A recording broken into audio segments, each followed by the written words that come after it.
नमस्कार दोस्तों, स्वागत है अपनी YouTube channel top trending GK में। दोस्तों इस वीडियो में देखने वाले हैं एसएससी सीएचएसएल एग्जाम 13 अप्रैल 2021 की थर्ड सेट में पूछे गए टोटल 25 एग्जैक्ट टू जीके के सवाल। सारे सवाल एक्स्ट्रा फैक्ट्स आई देखेंगे, आने वाले सेट के लिए काफ़ी इंपॉर्टेंट है, यहाँ से सवाल रिपीट होते हैं।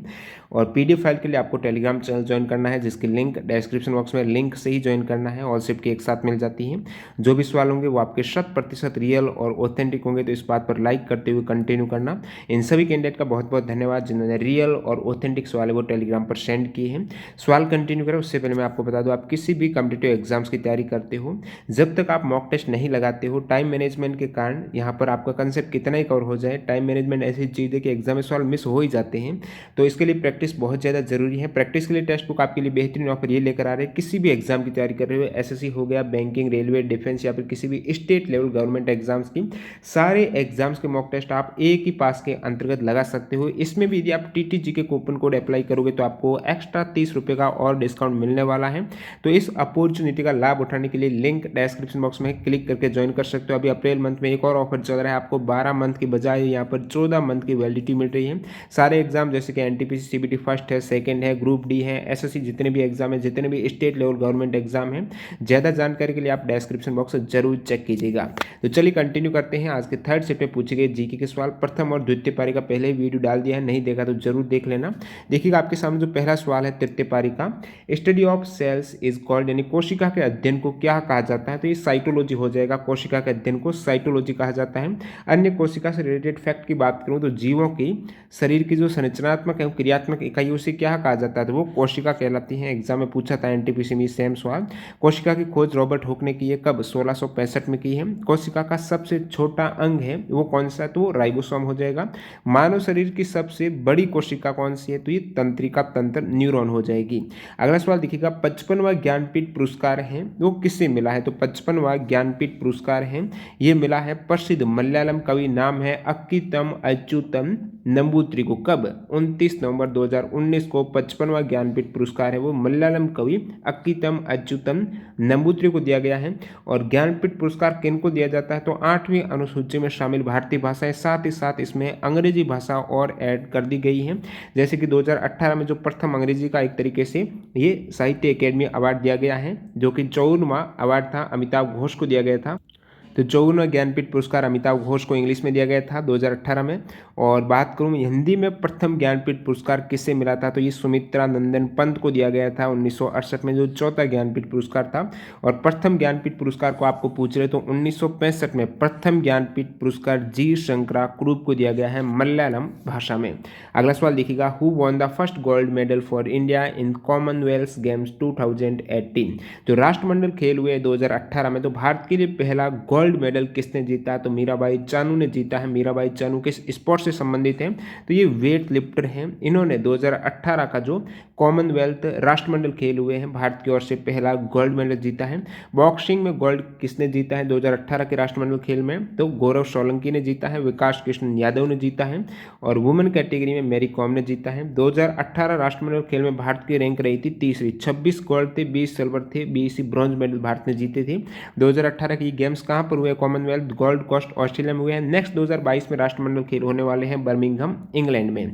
अगला सवाल देखिएगा, यहाँ पर पूछा गया है 11 जनवरी 2020 को यूक्रेन का एक यात्री विमान बोइंग 737 को भूलवश किसने गिरा दिया था, तो ये ईरान के दौरा यात्री विमान है, भूलवश मानवीय भूल के चलते बोइंग 737 गिरा दिया गया था, जो कि उड़ान के बाद इसे तेहरान के बाहरी इलाके में मार गया था। 176 यात्री इसमें सवार थे। अगला सवाल देखिएगा, आउटर हिमालय को किस नाम से जाना जाता है, जो बाह्य आउटर हिमालय है उसे शिवालिक हिमालय के नाम से जाना जाता है। और ग्रेटर हिमालय को हिमाद्री कहा जाता है। लेसर हिमालय ये हिमाचल हो जाएगा, शिवालिक है आउटर हिमालय, और जो तिब्बती पठार है प्लेट्यू है वो हो जाएगा ट्रांस हिमालय। अगला सवाल देखिएगा, खेलों को उद्योग का दर्जा है वो किस राज्य ने दिया है, खेलों को उद्योग का दर्जा देने वाला जो प्रथम राज्य है वो मिजोरम हो जाएगा। मिजोरम ने खेलों को इंडस्ट्री उद्योग का दर्जा दिया है, कब? 22 मई 2020 को। नेक्स्ट में देखिएगा सवाल नंबर 7, राज्यसभा से संबंधित सही कथन कौन सा, ये आपको पूछा था। तो इसमें एक ऑप्शन दिया गया था कि इसे भंग नहीं किया जा सकता है, बिल्कुल ये करेक्ट हो जाएगा। स्थायी सदन है और राज्यसभा को उच्च सदन कहा जाता है, राज्यसभा में 245 सदस्य होते हैं, जिसमें 12 है वो राष्ट्रपति मनोनीत करते हैं। राज्यसभा सदस्यों का कार्यकाल पूछ ले तो 6 वर्ष है। भंग इसलिए नहीं किया जा सकता क्योंकि इसमें 1/3 सदस्य हैं वो हर 2 साल में सेवानिवृत्त होते हैं। अब कुछ इंपॉर्टेंट फैक्ट बताऊं तो लोकसभा एवं राज्यसभा की संयुक्त बैठक किस आर्टिकल के तहत बुलाई जाती है, तो संयुक्त बैठक है लोकसभा राज्यसभा की, वेरी वेरी इंपॉर्टेंट है। अनुच्छेद 108 हो जाता है। कौन बुलाता है, तो राष्ट्रपति के द्वारा बुलाई जाती है। और इस संयुक्त बैठक की अध्यक्षता कौन करता है, बहुत बार ऐसे सवाल रिपीट होते हैं। संयुक्त बैठक की अध्यक्षता लोकसभा अध्यक्ष राष्ट्रपति बुलाता है, आर्टिकल 108 है। अगला सवाल देखिएगा, ग्रेट निकोबार को सुमात्रा से कौन सा चैनल अलग करता है, तो ग्रेट चैनल है वो ग्रेट निकोबार को सुमात्रा से अलग करने वाला चैनल हो जाएगा, जो इंडोनेशिया के सुमात्रा आइलैंड को भारत के ग्रेट निकोबार से अलग करता है। अब देखिए चैनल की बात आई तो आपको पता होना चाहिए 8 डिग्री चैनल किसको अलग करता है, तो मालदीव को मिनिकॉय से, लक्षद्वीप जो मिनिकॉय है, मालदीव और लक्षद्वीप यानी मिनिकॉय से अलग करता है 8 डिग्री चैनल। उसके ऊपर 9 डिग्री चैनल है, फिर इस साइड आ जाता है 10 डिग्री चैनल है, और यहाँ पर नीचे ग्रेट चैनल है। तो 9 डिग्री चैनल किसको करता है, तो ये लक्षद्वीप में ही मिनिकॉय और कवारत्ती को आपस में अलग करता है। मिनिकॉय और जो कवारत्ती वो लक्षद्वीप के 2 आइलैंड हैं, या फिर आप यूं कह सकते हो ये कल्पेनी और सुहेल पार को लेकाडीव द्वीप समूह से अलग करता है, या फिर कह सकते हो मिनिकॉय से लेकाडीव द्वीप समूह को अलग करता है, वो एक ही है नाम, 9 डिग्री चैनल हो जाएगा। 10 डिग्री चैनल पूछ ले तो इस साइड आ जाता है आपके अंडमान निकोबार में, तो ये अंडमान द्वीप और निकोबार द्वीप समूह को अलग करता है, वो 10 डिग्री चैनल है। इंग्लिश चैनल करता है ग्रेट ब्रिटेन को उत्तरी फ्रांस से अलग। पोलैंड के राष्ट्रपति कौन है, तो ये हो जाएंगे अंद्रेज दूदा। तो अंद्रेज दूदा है पोलैंड के राष्ट्रपति, 6 अगस्त 2015 से कंटिन्यू है।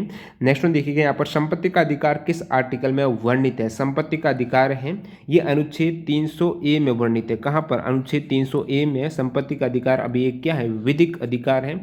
इसको मौलिक अधिकार से कब विधिक अधिकार बनाया गया है, तो 44वें संविधान संशोधन 1978 के तहत मौलिक अधिकार से हटा दिया गया। पहले जो कि आर्टिकल 31 और 19F में था उसको हटा दिया गया, विधिक अधिकार बनाया, तो ये आर्टिकल 300A में रखा गया है।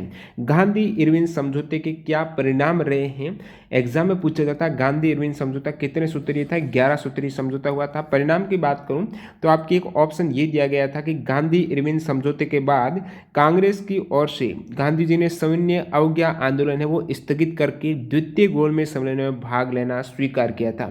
तो इस आंदोलन का एक मुख्य परिणाम ये रहा कि गांधी जी ने सविनय अवज्ञा आंदोलन है वो समाप्त कर दिया था, और द्वितीय गोलमेज सम्मेलन ने, देखिए 3 जो राउंड टेबल कॉन्फ्रेंस हुए हैं, प्रथम में कांग्रेस और तृतीय में कांग्रेस ने भाग नहीं लिया था, द्वितीय में लिया जिसमें गांधी जी ने नेतृत्व किया था।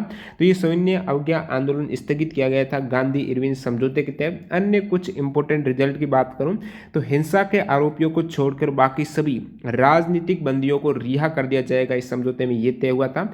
भारतीयों को समुद्र के किनारे नमक बनाने का अधिकार भी दे दिया गया था इसी के तहत। आंदोलन के दौरान त्यागपत्र देने वालों को उनके पदों पर पुनः बहाल किया जाएगा। आंदोलन के दौरान जब्त संपत्ति वापस की जाएगी, ये भी समझौता हुआ था। और भारतीय अब शराब तथा विदेशी कपड़ों की दुकानों के सामने धरना देने के लिए स्वतंत्र होंगे, ये भी इसमें तय हुआ। और कांग्रेस ब्रिटिश सामान का बहिष्कार नहीं करेगी। गांधी जी पुलिस की ज्यादतियों की जांच की मांग छोड़ देंगे। ये कुछ इसमें रिजल्ट रहे हैं।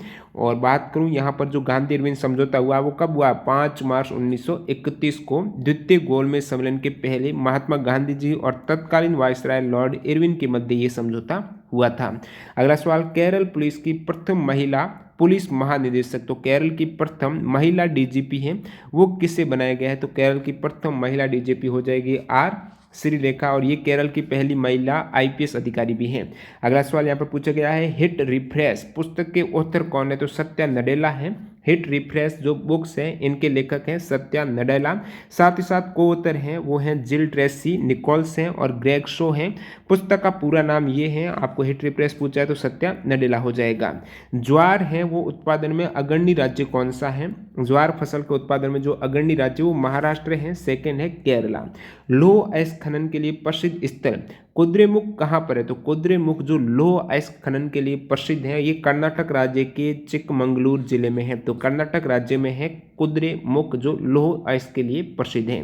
कौन सा मालवेयर आपकी बिना अनुमति के कंप्यूटर में लोड होकर चलने लगता है, तो यहाँ पर आपको पूछा है कौन सा मालवेयर है। तो ऑप्शन के अकॉर्डिंग है, क्या ऑप्शन थे, और इसकी एग्जैक्ट भाषा भी नहीं मिली इस सवाल की। देखिए यहाँ पर मालवेयर की बात करूँ तो एक वायरस होता है, वर्म है, स्पाईवेयर है, एडवेयर है, ट्रोजन हॉर्स है। तो ये सभी मैं एक बार बता देता हूँ। वायरस एक हानिकारक कंप्यूटर प्रोग्राम है जो स्वयं की कॉपी बनाकर किसी कंप्यूटर को संक्रमित कर सकती है। ट्रोजन हॉर्स और वायरस में क्या अंतर है? ट्रोजन हॉर्स अपने खुद की अनुलिपि नहीं करता है, बाकी ये वायरस की तुलना में सेम वायरस की तरह ही होता है, लेकिन खुद की ये प्रतिलिपि नहीं बनाता है और आपकी बिना अनुमति ये भी संक्रमित कर देता है कंप्यूटर को। वर्म क्या होता है? ये एक कंप्यूटर प्रोग्राम है जो किसी नेटवर्क के माध्यम से दूसरे कंप्यूटर पर अपनी कॉपी भेजता है। कॉपी भेजने के लिए वर्म। स्पाईवेयर है, लोगों की जानकारी के बिना उसकी जानकारी संग्रहित करने वाला मेलवेयर हो जाएगा। उनकी जानकारी को डाटा कलेक्ट करने वाला जो स्पाईवेयर ये हो जाएगा। एडवेयर है, कंप्यूटर पर स्वतः विज्ञापन चलाने, दिखाने और डाउनलोड करने वाला सॉफ्टवेयर है। ऑटोमेटिक ऐड आएगी, डाउनलोड होगी, दिखेगी। ट्रोजन हॉर्स है एक ऐसा हानिकारक प्रोग्राम है जो उपयोगी एप्लीकेशन जैसा दिखता है, लेकिन ये आपके कंप्यूटर को नुकसान पहुंचाता है। इंस्टॉल किए जाने के बाद आपकी जानकारी चोरी करता है। ट्रोजन हॉर्स है जो खुद की अनुलिपि नहीं बनाता है। केंद्र सरकार ने ग्रामीण युवाओं को कौशल एवं रोजगार उपलब्ध कराने के लिए कौन सी योजना शुरुआत की है? तो दीनदयाल उपाध्याय ग्रामीण कौशल योजना हो जाएगी, जो 25 सितंबर 2014 को इसकी शुरुआत की गई थी। जो केंद्र सरकार ने ग्रामीण युवाओं को रोजगार उपलब्ध कराने के लिए दीनदयाल उपाध्याय ग्रामीण कौशल्य विकास योजना की शुरुआत की थी 2014 में। कौन सा मंत्रालय? ग्रामीण विकास मंत्रालय के द्वारा। और इसमें 15 से 35 वर्ष के युवाओं की कुशलता विकसित कर उन्हें रोजगार के योग्य बनाना इसका मुख्य उद्देश्य हो जाएगा। अगला सवाल देखिएगा, यहाँ पर पूछे गए हैं 2019-20 में राजस्व घाटा कितने प्रतिशत रहा था? 2019-20 में जो राजस्व घाटा है वो रहा है 3.27%। कितने? 3.27% रहा है। और वित्त वर्ष 2000, देखिए एक तो ये राजस्व घाटा, एक राजकोषीय घाटा, दोनों अलग अलग है। 2019-20 के लिए जो राजकोषीय घाटा रहा है वो 4.59% है। राजस्व घाटा रहा 3.27% है। और जो राजकोषीय घाटा है वो 2019-20 में जीडीपी का 4.6% है। नेक्स्ट में देखिएगा, बिस्मिल्लाह खान कौन सी वाद्य यंत्र के प्लेयर है? तो बिस्मिल्लाह खान है शहनाई वादक। प्रमुख शहनाई वादक की बात करें तो बिस्मिल्लाह खान हो गए, एस बलेस हैं, अनंत लाल हैं, अली अहमद हुसैन खान हैं। सरोद वादक में उस्ताद अमजद अली खान है, उस्ताद अलाउद्दीन खान, अयान अली खान हैं, अमान अली, ये सभी सरोद वादक हैं। सितार वादक में पंडित रविशंकर का नाम बहुत बार पूछा जाता है, निखिल बनर्जी है, विलायत खान है। तबला वादक में अल्लाह रखा खान है, गुद्दई महाराज है, किशन महाराज है, कंठे महाराज, जहाँ से अक्सर सवाल आते हैं। चौथी पीढ़ी की कंप्यूटर लैंग्वेज कौन सी है? तो ये आपको 4GL का पूछा है। जो चौथी पीढ़ी की कंप्यूटर लैंग्वेज है वो पर्ल है, PHP है, पाइथन है, रूबी, SQL ऑप्शन था जो करेक्ट करना था। तीसरे जनरेशन की जो लैंग्वेज है 3GL, उसमें C है, C++, जावा स्क्रिप्ट है, विजुअल बेसिक, ये सभी 3rd GL है। प्रथम जनरेशन की कंप्यूटर लैंग्वेज 1GL है, वो मशीनी भाषा है, लो लेवल लैंग्वेज है। जैसे सेकेंड जनरेशन में भी लो लेवल लैंग्वेज में असेंबली लैंग्वेज आ जाती है। 5वीं जनरेशन में ये लैंग्वेज रहती है, प्रोलॉग है, मर्क्यूरी है। नेक्स्ट, पतियों में छिद्र को किस नाम से जाना जाता है? उसे रंध्र बोला जाता है, स्टोमा हो जाएगा। छिद्र को रंध्र या स्टोमा बोला जाता है। एक सवाल पूछा गया था, प्रभावती गुप्ता किसकी पुत्री थी? तो प्रभावती गुप्ता ये चंद्रगुप्त द्वितीय की पुत्री का नाम है प्रभावती गुप्ता। भारत ने जनवरी 2021 तक ओलंपिक में वेट लिफ्टिंग में कुल कितने मेडल जीते हैं? तो इंडिया ने ओलंपिक में टोटल वेट लिफ्टिंग में 1 मेडल जीता है, वो भी जो सबसे पहला महिला ने मेडल जीता था, ब्रॉन्ज मेडल जीता था, उनका नाम है कर्णम मल्लेश्वरी है, जो कि फर्स्ट इंडियन वुमन है। ओलंपिक मेडल जीता इन्होंने 2000 के समर ओलंपिक जो सिडनी में हुए हैं, ब्रॉन्ज मेडल जीता था। अब देखिए ये तो बात हो गई, आपको पूछा है इसमें भारोत्तोलन में इंडिया में कितने मेडल जीते। अब अन्य जितने भी स्पोर्ट हैं जहाँ से इंडिया ने मेडल जीते तो उनका आपको पता होना चाहिए। फील्ड हॉकी में सबसे ज़्यादा भारत ने मेडल जीते हैं, वो फील्ड हॉकी में 8 गोल्ड हैं, 1 सिल्वर 2 ब्रॉन्ज है, टोटल 11 मेडल फील्ड हॉकी में। शूटिंग में भारत के 1 गोल्ड 2 सिल्वर 1 ब्रॉन्ज है, 4 मेडल हो जाते हैं शूटिंग में। एथलेटिक्स में 1 भी गोल्ड नहीं है, 2 सिल्वर है, ब्रॉन्ज भी 1 भी नहीं, तो टोटल 2 हो जाएंगे। रेसलिंग में इंडिया के सिल्वर 1 है, 4 ब्रॉन्ज है, गोल्ड नहीं है, तो 5 टोटल है। बैडमिंटन में 1 सिल्वर 1 ब्रॉन्ज है, 2 हो जाते हैं। बॉक्सिंग में 2 ब्रॉन्ज मेडल हैं। बात करूं फिर टेनिस की, तो टेनिस में इंडिया ने यहाँ पर 1 ब्रॉन्ज मेडल जीता है। वेट लिफ्टिंग में भी इंडिया ने 1 ब्रॉन्ज मेडल है। टोटल इस प्रकार इंडिया के 9 गोल्ड 7 सिल्वर 12 ब्रॉन्ज है। 9 7 12 ये आपको आंकड़ा ध्यान में रखना, एग्जाम आ सकता है। 9 गोल्ड है ओलंपिक में, 7 सिल्वर है, 9 7 12 यानी 28 टोटल इंडिया के मेडल है ओलंपिक में। एक सवाल पूछा गया है, लिरिंग्स के पीछे कौन सी संरचना होती है? तो इसका आंसर किसी को पता तो कमेंट करके बताना। लिरिंग्स ये जो स्वर यंत्र है इनके पीछे जो एक संरचना होती है, इसके बैक में कौन सा है वो पूछा गया है। वित्त वर्ष 2020-21 में भारत की जीडीपी कितने परसेंटेज का गिरावट का अनुमान था? तो ये 7.7% हो जाएगी। वीडियो पूरा देखने के लिए आपका बहुत बहुत धन्यवाद। पीडीएफ फाइल के लिए आपको टेलीग्राम चैनल ज्वाइन करना है। चैनल पर 1 मिलियन जल्दी होने वाले हैं, तो जिन भी कैंडिडेट ने सब्सक्राइब नहीं किया है तो जरूर कर लेना।